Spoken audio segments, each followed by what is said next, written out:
하고 한번 인사 나눌까요? 예, 함께 계셔서 너무 행복합니다.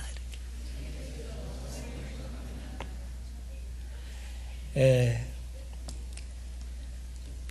우리 청년들이 주로 이제 앞으로 앉기로 이렇게 해서 너무 프레시하고 좋은 것 같습니다.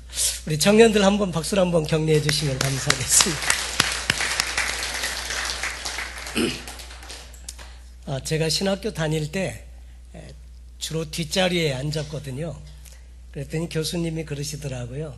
그러면 나중에 뒤에 앉는 성도만 만난다고. 그래갖고 회개하고 저도 앞으로 앉았던 적이 있는데 또 특별히 청년들에게 귀한 은혜를 주실 줄로 믿습니다.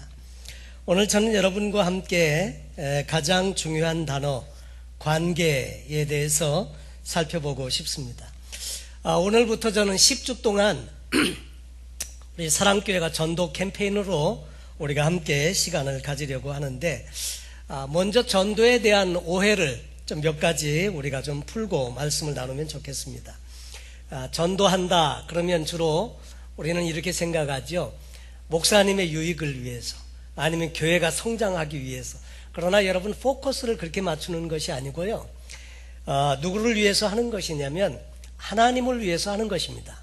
왜냐하면 우리에게 그 영원한 생명을 주시기 위해서 예수님께서 이 땅에 오셨고 당신의 생명을 내어주시기까지 하시면서 우리에게 구원의 길을 예비해 주셨고, 하나님께서 그토록 원하시던 일이 무엇이냐면 우리를 하나님의 자녀로 삼으시는 것, 우리가 멸망 가운데 처하기를 원치 아니하시고 하나님의 자녀가 되어서 저 영원한 천국을 기업으로 받고 그렇게 살기를 원하셨다고 하는 거죠.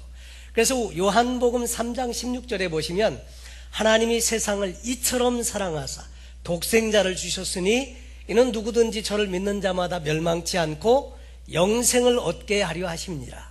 하나님의 뜻은 이 생애 가운데 살아가는 모든 인생들이 멸망에 처하는 것을 원치 아니하시고 구원받고 하나님의 자녀가 되고 영원한 천국을 선물로 받고 살기를 그토록 원하셨다고 하는 거죠.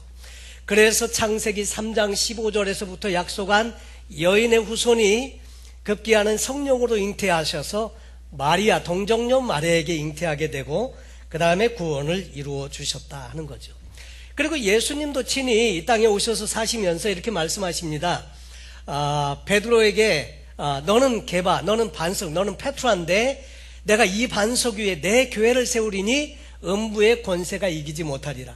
이 교회라고 하는 것은 구원의 복음을 계속해서 전파하기 위해서, 그리고 구원받은 하나님의 사람들이 계속해서 성장하고 영적인 재생산이 계속 오고 오는 세대에 반복될 수 있도록 예수님께서 특별히 디자인하시고 고안하신 특별한 기관이다 하는 것을 생각할 때 이 교회의 중요성을 다시 한번 생각하게 됩니다.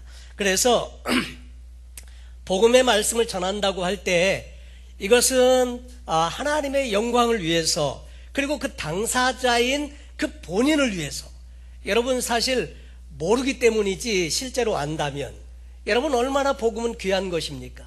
여러분 죽을 병에 걸렸다가 어떤 특별한 약을 먹고 내가 나음을 받았다, 고침받았다, 그러면 똑같은 병으로 고생하는 사람을 보면 당연히 그것을 소개하지 않겠습니까?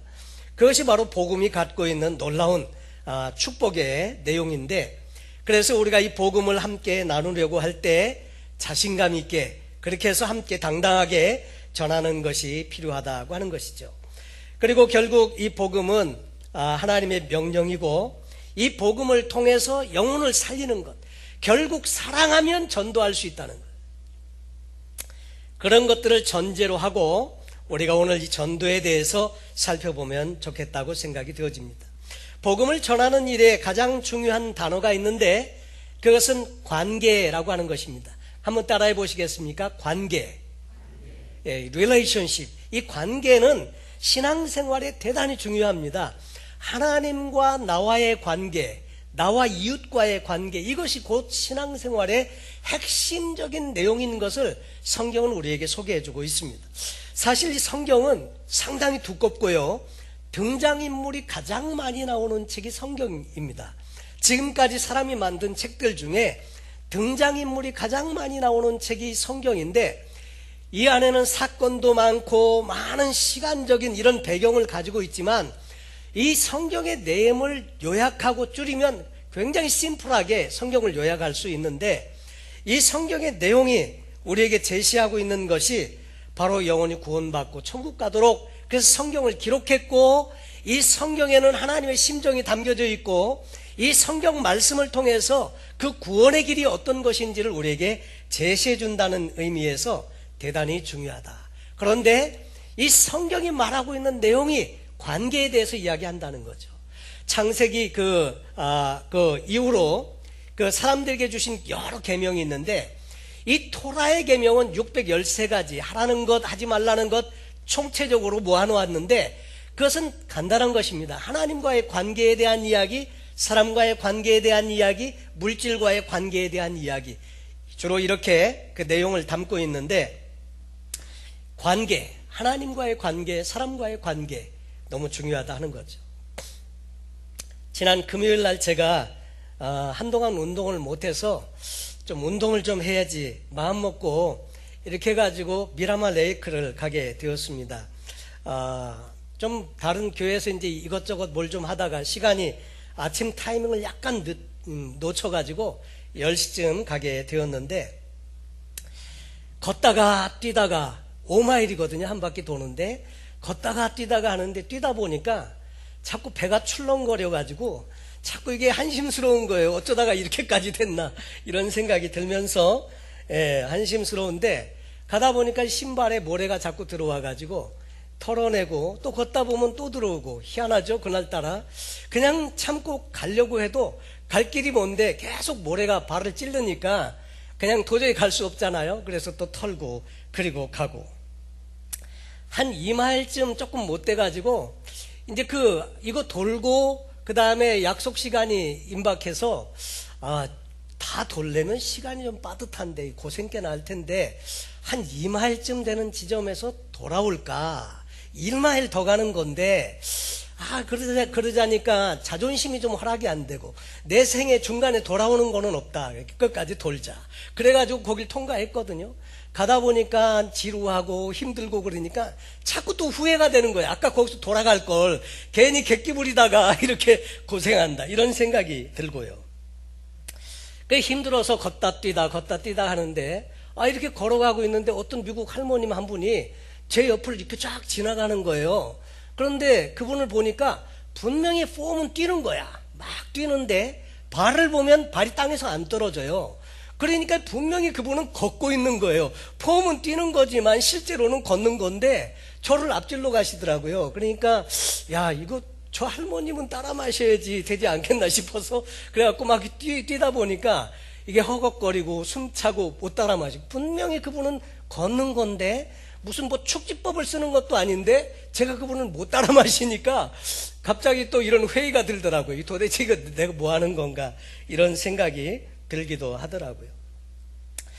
해는 뜨겁게 떠올라서 따갑게 막 내리쬐는데 피할 수 있는 그늘도 없고요, 앉을 수 있는 의자도 없고. 미라마 레이크를 가보신 분은 알겠지만 그게 꼭 사람 손바닥처럼 생겼어요. 여기서 볼 때는 여기 별로 이게 멀지 않은데, 여기 한번 돌아가면 이쪽으로 가는 길이 엄청나게 또 길게 생기고요. 그래서 이거를 7번 해야 됩니다. 그러니까 막 거리는 가까워 보이는데 실제로 가보면 또 저기 돌아가야 되고 막 이래서 가다 보니까 참 많이 힘이 들더라고요. 어쨌거나 하여튼 기도가 저절로 나오고요. 그러면서 꼭 사막에서 조난당한 사람이 심정이 이럴까, 이런 생각을 하면서 뜨거운 햇빛을 받으면서 걸었습니다. 한 바퀴 죽을 고생을 해가지고 돌고 나니까 땀은 비 오듯 하고 얼굴은 뻘겋고 그리고 숨은 헐떡거리고, 차 안에 있는 물 한 병을 꺼내가지고 다 이렇게 물 한 병을 다 마셨습니다. 그리고 운전하고 교회로 돌아오면서 생각을 해보니까 1시간 10분 정도 걸려서 돈 거리인데 여러 가지 많은 생각을 하게 되더라고요. 자기가 원해서 자기가 선택해서 돌기 시작한 거리인데 참 그것이 쉽지 않다는 생각을 하고요. 또 어떤 측면에서는 1시간 10분 그렇게 힘들게 그 미라마 레이크를 돌면서 어떤 측면에서는 사람과의 관계도 이와 비슷할 수 있겠다, 이런 생각을 하게 되었습니다. 좋은 관계는 더없이 좋죠. 그냥 이렇게 잘 이렇게 좋은 분위기에, 좋은 컨디션에 이렇게 한 바퀴 돌 수도 있지만, 어떤 경우는 좋은 관계가 아닌 이 인간관계 속에서 그러면서도 이 인간관계를 끊지 못하고 이 인간관계를 지속적으로 유지하면서 살아가야 되는 그런 인생의 부분도 있을 수 있다고 하는 거죠. 한편으로 이것이 한 지붕 밑에 살고 있는 부부 사이일 수도 있고요. 또 한 배에서 나온 형제지간임에도 역시 그럴 수 있고, 자기가 낳은 자식임에도 불구하고 힘든 관계를 평생 유지하면서 살아야 되는 그런 경우도 있을 수 있고요. 그리고 자기를 낳은 부모임에도 불구하고 좋은 원만한 관계를 유지하지 못한 채 이렇게 힘든 관계를 지속하면서 살아야 되는 경우도 있을 수 있고요. 기쁨으로 섬기는 신앙생활인데 한 교회를 섬기면서 목사와 성도 간에, 아니면 성도와 성도 간에 이런 불편한 관계를 유지하면서 살아가야 될 때도 없지 않아 있을 수 있다고 하는 거죠. 좋은 취지로 시작했던 동업자 간에도 이 관계가 깨어져서 힘들게 이렇게 살아가는 경우도 있을 수 있다고 하는 것입니다. 오래전 메케닉 샵에 자동차 이게 오일 체인지를 하면서 좀 고칠 일도 있고 해서 이렇게 메케닉 샵에 앉아 있는데 한 60 정도 되신 한국 남자분이 오셨습니다. 그래서 같이 인사 나누고 이야기를 이렇게 나누고 있는데, 그분께서 플라스틱 이런 박스 안에서 이렇게 현미로 만든 누룽지라고 해요. 그 현미 누룽지를 하나를 권하시면서 이거 좀 드셔보시라고, 맛은 없어요. 그런데 그냥 이걸 저가 먹어요. 그러면서 하시는 말씀이, 자기가 당뇨를 앓은 지가 14년이랍니다. 근데 당뇨는 먹는 거를 잘 조심해서 먹어야 하는데, 이 당뇨는 마치 뭐와 같은 거 하니까 고약한 친구와도 비슷하대요. 떼어내고 싶지만 잘 떨어지지 않는 고약한 친구. 그래서 어쩌든지 잘 달래가면서 평생 같이 가야 된다고 이 당뇨를 소개하시더라고요. 그런데 어떤 의미에서는 우리 인생에서 사람들과의 관계도 그럴 수 있다고 하는 것입니다. 떨어질 수는 없지만 그게 그 힘든 가운데 잘 달래가면서 가야 되는 그런 관계도 없지 않아 있더라 하는 거죠. 여러분, 그런데 다른 일도 힘들지만 인간관계 일도 잘 풀리지 않으면 어려운 일들이 많이 있지요. 하나님이 나를 훈련하실 때 여러 가지로 훈련하시기도 하십니다. 때로는 물질로도 훈련하고, 때로는 건강의 문제로도 훈련하시고, 때로는 사람들과의 관계의 문제로 훈련하시기도 하시고, 이렇게 하시는데, 그런데 그 훈련을 통해서 하나님께서 의도하시는 것은 우리가 그냥 편한 생활을 원하시는 것이 아니라, 그런 관계를 통해서 건강의 문제로, 물질의 문제로 인해서 내가 하나님 앞에 더 성숙해지고 더 낮아지고 겸비하고 준비되는 그런 사람이 되기를 원하신다고 하는 것이죠. 어쨌든 사람이 살아가는 데 있어서 이 관계는 너무나 중요하다고 하는 것입니다. 자주 설명드리는 말이지만 이 관계의 문제 더없이 중요한데, 세상에서도 이 관계의 문제를 잘 풀어내는 사람은 사업을 해도 성공을 하더라고요. 그래서 제가 과거에 그 어떤 신문을 보다 보니까 벌써 한 30년쯤 전 이야기 같아요. 신문에 보니까 현대 엑셀이 처음 막 나와가지고 시중에 막 이렇게 시판되고 할 때인데, 자동차를 1년에 530대를 파시는 분이 있어요. 별로 여러분 뭐 놀라시지 않지만 그래도 사실 이 차 한 대 파는 게 얼마나 어려워요. 근데 자동차를 한 해에 530대를 팔아요. 그러니까 이분은 커미션으로 받는 돈이 당시에 억대, 벌써 한 30년쯤 되는데 억대의 커미션을 받는 분이라고 그 신문에 소개가 되고 있더라고요. 근데 어쩌다가 한 번 500대 이상 팔 수 있지만, 근데 중요한 것은 이분이 해마다 500대 이상을 팔아요. 근데 이 비결이 뭐냐 이거죠, 비결이. 그래서 신문 기자가 질문을 했습니다. 어떻게 1년에 사실 50대 팔기도 어려운데 500대 이상을 파시느냐고 그랬더니, 그분께서 소개하신 내용이 뭐냐면, 고객 한 분이 자기에게 오면 최선의 서비스를 하고요, 그리고 그 모든 세일즈가 맞춰졌을 때 고객에게 부탁을 한다는 거죠. 제가 최선을 다해서 섬겨드렸는데 만약에 선생님 주변에 차가 필요한 분, 잠재적인 고객이 될 수 있는 분이 계시면 5명만 소개를 해달라고 부탁을 합니다. 그러면 그분이 전화번호랑 이름이랑 이렇게 적어주면 그분들께 전화를 한답니다. 그래서 아무개 선생님께서 소개를 해주셨는데 저는 차를 판매하는 세일즈맨입니다. 차가 필요할 때 제게 오시면 최선을 다해서 섬겨드리겠습니다. 근데 이분이 차를 사려고 하면 꼭 리퍼런스를 달았던 그 친구분에게 전화를 해보면 그분 이야기가 그분 참 잘하신다고, 그리고 참 잘해주니까 한번 가보면 괜찮을 거라고 이 추천을 받아가지고 오는데 미니멈 40% 이상이 자기에게 차를 산대요. 그러면 차를 팔면 그분에게 또 최상의 서비스를 제공하고 5명을 소개받고, 그러니까 보통 사람들은 팔다 더 팔 사람이 없어서 그 일을 그만두게 되는데 이 사람은 차를 팔면 팔수록 잠재적인 고객이 더 늘어나는 거예요. 그러니까 해마다 그렇게 차를 팔 수 있는 비결이 관계에 있더라 하는 것을 신문에 써놨는데 많은 사람들이 그것을 캐치했는지 잘 모르겠어요. 그런데 이 비즈니스를 하는 사람들도 이 관계의 중요한 것, 이것을 잘 알고 이렇게 사업에 적용하는 분들 보니까 잘 성공이 되더라고요. 그런데 여러분, 사람들과의 관계나 비즈니스나 이런 것도 관계가 중요하지만 신앙생활은 절대적으로 관계가 생명이다 하는 것입니다. 여러분, 관계, 하나님과 나와의 관계가 잘 맺혀져 있어야 한다는 것을 예수님은 뭐라고 말씀하시느냐면 요한복음 15장에서 나는 참 포도나무고 너희는 가지다.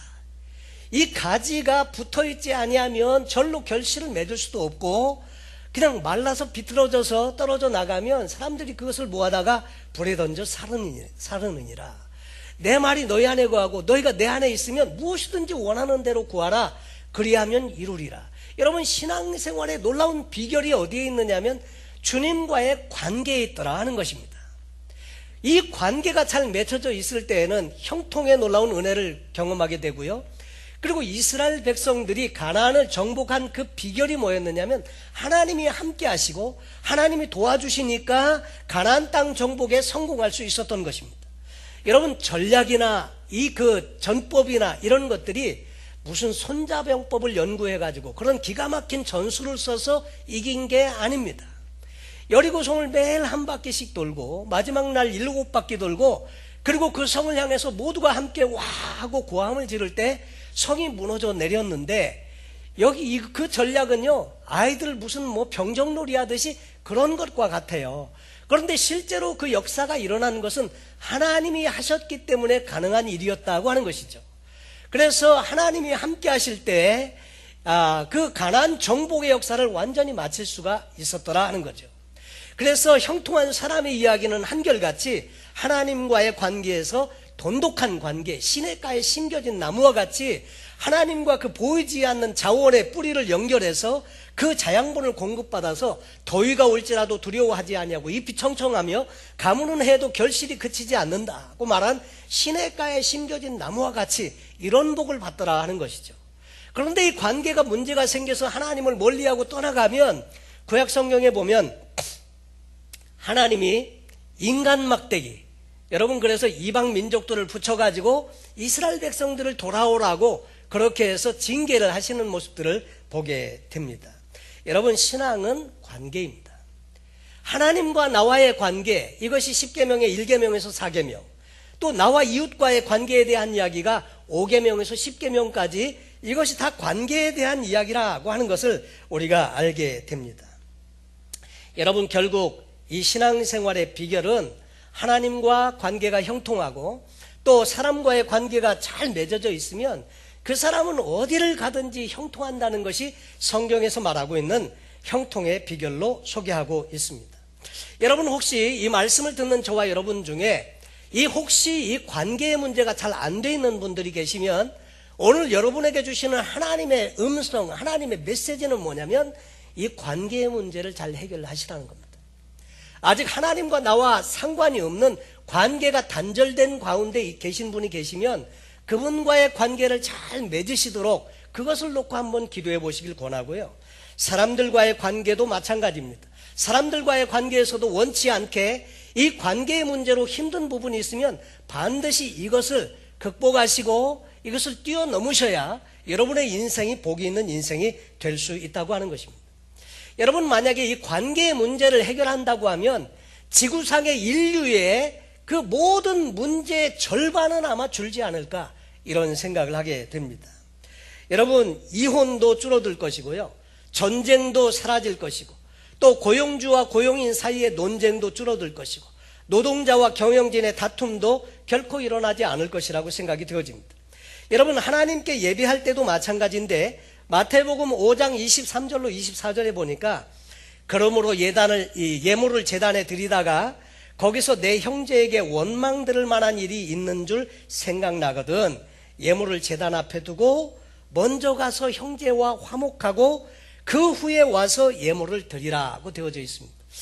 저는 이 말을 이렇게 할 때 일단 예물은 드리고 그리고 형제에게 가서 화목하고 그래라, 이렇게 말하고 싶은데 성경은 그렇게 말하지 않고요, 뭐라고 말씀하시느냐면 예물을 제단 앞에 두고 먼저 가서 형제와 화목하고 그 후에 와서 예물을 드려라. 다시 말해서 형제와 불화한 문제는 하나님과의 관계에도 영향을 미치는 부분이어서 그 예물이 연락되려고 하면 형제와의 문제를 해결을 하고 그리고 하나님께 정말로 하나님 앞에 나와서 예물을 드리면 하나님께서 그 예물을 받으시겠다, 그 말입니다. 여러분, 사람들과의 관계의 문제를 해결해 보시기 바랍니다. 그러면 난처한 문제들이 풀려지게 되고요, 그리고 또 하나님의 함께 하시는 귀한 은혜를 경험하실 수 있습니다. 그래서 인생의 두 가지 기본적인 관계를 설명드렸는데, 그것은 하나님과 나와의 수직적인 관계, 이것이고요, 또 다른 사람과 사람 사이에 나와 이웃과의 수평적인 관계, 이것을 잘 우리가 할 수 있어야 한다는 것인데, 여러분, 전도에 있어서도 하나님의 복음을, 아무리 좋은 하나님의 복음이고 영혼을 살리는 복음이지만 이 복음을 전하려고 할 때에도 관계는 너무나도 중요하다고 하는 것입니다. 신뢰할 수 있는 관계 속에서 하나님의 사랑과 말씀을 전하게 될 때 비로소 전도의 열매가 맺힐 수 있다고 하는 것입니다. 여러분, 주보 안에 보시면 이제 이런 흰 종이에 관계의 동심원이라고 하는 페이퍼가 있습니다. 그 내용을 소개해 드리면, 이 동심원의 가장 중심에 있는 것은 자기 자신입니다. 그래서 여기 나라고 되어져 있는데 여기에다가 여러분 나중에 집에 가셔서 페이퍼에 자기 이름을 적으시면 됩니다. 그리고 두 번째, 가족이 있는데 이 가족은 직계가족, 한 지붕 밑에 살고 있는 직계가족이니까 부모하고 자녀, 아니면 아내와 남편, 또 그런 관계, 한 지붕 밑에서 살고 있는 지구상에서 나와 가장 가까운 관계에 있는 이웃을 우리는 가족이라고 하는데, 그분들의 이름을 거기에 기록할 수 있습니다. 세 번째 동심원은 친척입니다. 이것은 친가나 외가 혹은 시댁 식구이든지 아무 상관없이 혈연으로 연결되어져 있는 관계이고요, 가까이 있는 친척들의 이름이 생각날 때마다 그분들의 이름을 거기에 적으시면 됩니다. 네 번째로, 친한 친구들이 있습니다. 이분들은 혈연으로 연결된 분은 아니지만 어떻게 보면 먼 친척보다도 더 가까운 관계일 수 있습니다. 자주 만나 부담 없이 이야기를 나눌 수 있고 마음을 열고 친한 관계를 유지하는 사람들입니다. 그리고 다섯 번째는 이웃이 있는데 사업 동료나 직장 동료, 이런 분들이 거기에 포함되죠. 이분들은 주로 우호적인 관계를 유지하고 있는 주변의 사람들입니다. 우리 삶의 주변에 이런 분들을 주로 많이 만날 수 있죠. 여섯 번째로는 그냥 알고 지내는 사람이 있어요. 그냥 알고 지내는 사람. 그런 분들이 그냥 아는 사람, 여섯 번째고, 나머지 일곱 번째는 모르는 사람 X라고 되어져 있는데, X라고 하는 것은 수학에서 미주수를 의미하는, 그래서 얼마나 많은 사람이 이 부류에 속하는지 몰라요. 거의 지구상의 모든 대부분의 사람은 모르는 사람 X에 포함이 된다 하는 거죠. 그런데 여러분, 복음이라고 하는 것은 인접한 관계의 노선을 따라서 흘러가는 것이, 이것이 좋은 전도다 하는 것입니다. 오늘 성경 본문에도 보면 요한복음 1장 35절로 42절에 보면 세례 요한을 쫓아다니던 안드레라는 제자가 있었습니다. 그래서 세례 요한과 함께 예수님을 보게 되는데 세례 요한이 그러는 거예요. 보라, 세상죄를 지고 가는 하나님의 어린 양이로다. 그 말을 듣고 예수님을 이 안드레가 쫓아가게 됩니다. 제자들 둘이 쫓아가는데 예수님이 쫓아오니까 물었죠. 무엇을 구하느뇨? 그러니까 랍비여 어디 계시오니까? 랍비는 번역하면 선생님이라 그랬습니다. 그랬더니 예수님께서 와보라 그러면서 같이 데리고 기거하시는 곳으로 가서 하루 시간을 같이 몇 시간을 보냈습니다. 함께 보냈는데 그 짧은 동안 예수님 만나서 대화를 나누다가 안드레가 예수님과 헤어지면서 오후 4시, 이스라엘 백성들은 하루의 시작이 아침 6시거든요. 제 10시쯤 되었을 때, 그러니까 오후 4시가 되었을 때 자기의 형인 이 베드로, 시몬을 찾아가게 됩니다. 시몬을 찾아가서 그 하는 말이 성경에 나오는데 이렇게 이야기를 합니다. 먼저 형제 시몬을 찾아가 말하되 우리가 메시아를 만났다. 메시아는 번역하면 그리스도라. 그러니까 메시아나 그리스도나 같은 말인데 기름 부음을 받은 사람이라는 뜻이지만 오기로 한 하나님께서 인류의 구원을 위해서 보내주시는 바로 그 메시아를 의미합니다. 우리가 메시아를 만났다. 그래서 이 베드로가 이제 예수님께로 안드레와 함께 오게 됩니다. 데리고 예수께로 오니 예수께서 보시고 가라사대 내가 요한의 아들 시몬이니 장차 게바라 하리라 하시니라. 게바는 번역하면 베드로라. 게바라는 말이나 페트라, 이 베드로라는 말이나 같은 말이에요. 반석이라는 말인데 결국은 예수님께서 내가 이 반석 위에 내 교회를 세우리니 음부의 권세가 이기지 못하리라. 결국 베드로의 신앙 고백 위에 교회를 세우는 예수님의 그 내용, 그 계획에 대해서 요한복음 16장에 설명을 하고 있습니다. 여러분, 결국 보니까 안드레라고 하는 사람이 성경에서 무슨 큰 일을 한 것을 성경을 통해서 별로 찾아보기가 어렵습니다. 그런데 안드레가 잘한 일 하나가 있다고 하면 자기 형제인 자기 형 이 시몬을 예수님께로 데리고 왔다는 거예요. 결국 이 베드로가 예수님을 믿고 수제자가 되고 베드로는 놀라운 하나님의 역사를 이루는 생애를 살게 되었더라 하는 것이 성경에 나와 있는 내용입니다. 과거에도 그 샌디에고 지역에 빌리그리암 전도 집회를 하게 되면 이분들은 1년 전부터 준비를 하는데 꼭 석 달쯤 전에 안드레 작전이라는 것을 하는데 그것은 뭐냐면 안드레가 자기 형을 이제 예수님께로 데리고 왔듯이 그 전도 집회에 초청할 사람들의 이름을 적고 그분들을 위해서 기도하고 준비하는 그런 것들이 있습니다. 여러분, 전도에 있어서도 그것은 관계는 그만큼 중요하다는 것을 우리에게 이야기해 주고 있는데 관계가 가까우면 가까울수록 그만큼 영향력이 커지게 되는 것을 보게 됩니다. 그런데 우리 중에 많은 사람들이 전도하려고 하면 그 중간에 있는 관계를 다 점프해서 뛰어넘고 모르는 사람 X에게 가서 전도를 하는데 물론 그분에게 전도하는 데는 문제가 없습니다. 그러나 중간에 있는 사람들에게 전도하지 않으면서 관계를 뛰어넘어서 다른 사람에게 복음을 전하는 것은 전하는 사람에게 조금 문제가 있다고 하는 거죠. 왜냐하면 중간에 있는 관계는 파열된 관계, 이미 깨어진 관계에 있기 때문에 복음을 전해봐야 반응이 어떻게 나오느냐면 너나 잘해 이렇게 나오기 때문에 이게 어렵다고 하는 거죠. 그래서 실제로 전도라고 하는 것은요 말로 전하는 것이 아니고 전도라고 하는 것은 내 삶의 변화를 의미합니다. 내가 복음을 전하려고 하면 내 스스로가 그리스도인의 아름다운 삶의 모습을 갖춘 진실한 크리스찬으로 변하지 않으면 우리는 이 복음을 전할 수 없다고 하는 것입니다. 그래서 내 삶을 통해서 나를 아는 가까운 가족들과 친척들과 친구들이 나의 삶을 인정하고 그 삶을 보니까 뭔가 정말 중요한 삶에 내게는 없는 그런 것들이 저 친구의 삶에는 있는데 그게 뭘까 궁금해할 때 예수 그리스도를 소개하는 겁니다. 여러분, 그래서 복음을 전한다고 하는 것은 말로만 전하는 것이 아니고요, 정말로 진실한 삶으로, 내 생활로, 삶으로 전하는 것이어야 한다는 것입니다.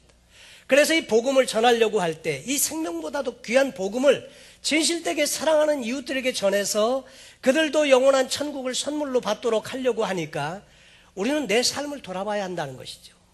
진실된 내 삶의 모습이 있지 않으면 우리는 모르는 사람 X에게 가서 복음을 전하려고 하기가 쉽다고 하는 것입니다.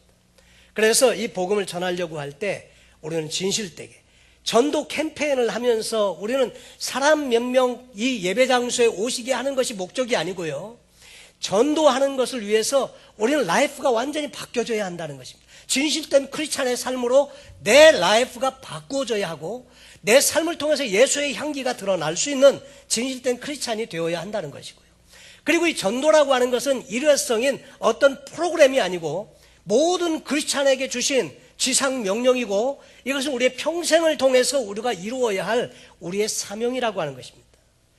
그리고 우리가 살아가면서 우리의 가져야 하는 비전이기도 하고요. 여러분, 이것을 우리 주변에는 하나님께서 영혼 구원을 위해서 붙여주는 많은 사람들이 있습니다. 우리는 관심이 없어서 그들을 보지 못했습니다. 그래서 저는 2번에 걸쳐서 그 개인의 관심과 교회 관심에 대해서 말씀을 드렸고, 우리는 정말로 잃어버린 영혼들에 대해서 관심을 가지고 정말 그분들을 위해서 내 진실된 삶으로 그분들에게 영원한 천국을 소개할 수 있어야 하겠다 하는 것입니다. 그래서 이 관계라고 하는 것은 대단히 중요한데 오늘 꼭 2가지 관계를 기억하실 수 있기를 바랍니다. 하나님과의 나의 수직적인 관계가 잘 열려져 있어야 우리는 신앙생활이 제대로 가는 것이고요. 여러분, 우리는 형식적으로 그냥 모양만 크리스찬인 경우가 얼마든지 있을 수 있습니다. 그러나 신앙생활은 진실되어야 하고요, 하나님과의 바른 관계가 맺혀지지 않으면 우리는 참다운 신앙생활을 하고 있다고 말할 수 없습니다. 바리새인들이나 서기관들이나 이 사두개인들이 예수님께로 책망받은 이유는 뭐냐면 형식적이라고 하는 것입니다. 진실된 삶의 내용은 없고 그 삶의 형식은 갖추어서 종교인으로 전락해 있는 그런 모습 때문에 예수님의 책망을 받았습니다. 회칠한 무덤이요. 여러분, 그래서 우리는 이 복음에 대해서 생각해 볼 때 나는 과연 하나님의 복음에 합당한 그런 크리스찬의 삶을 살고 있는지 점검해 보고 내 라이프를 바꾸는 것입니다. 물론 캠페인 기간은 10주 정도에 걸쳐서 진행이 되지만 이 짧은 기간이라도 내 삶을 돌아보고 다시 한번 정말로 이렇게 변화가 있을 수 있는 그런 인생으로 우리가 한번 살아보자고 하는 것이죠. 그리고 이 복음을 전하는 일은 모든 크리스찬들에게 맡겨주신 그 지상 명령인데 이것을 잘 이루어 나갈 수 있는 크리스찬의 삶이 되어야 한다는 것이죠. 그런데 사도행전 1장 8절에 보면 이렇게 말씀합니다. 오직 성령이 너에게 임하시면 너희가 권능을 받고 예루살렘과 온 유대와 사마리아와 땅끝까지 이르러 내 증인이 되리라 하시니라. 한번 저를 따라해 보시겠습니까? 예루살렘과 온 유대와 사마리아와 땅끝까지. 여러분, 이 복음은 가장 가까운 곳에서 예루살렘에서 시작하는 것입니다.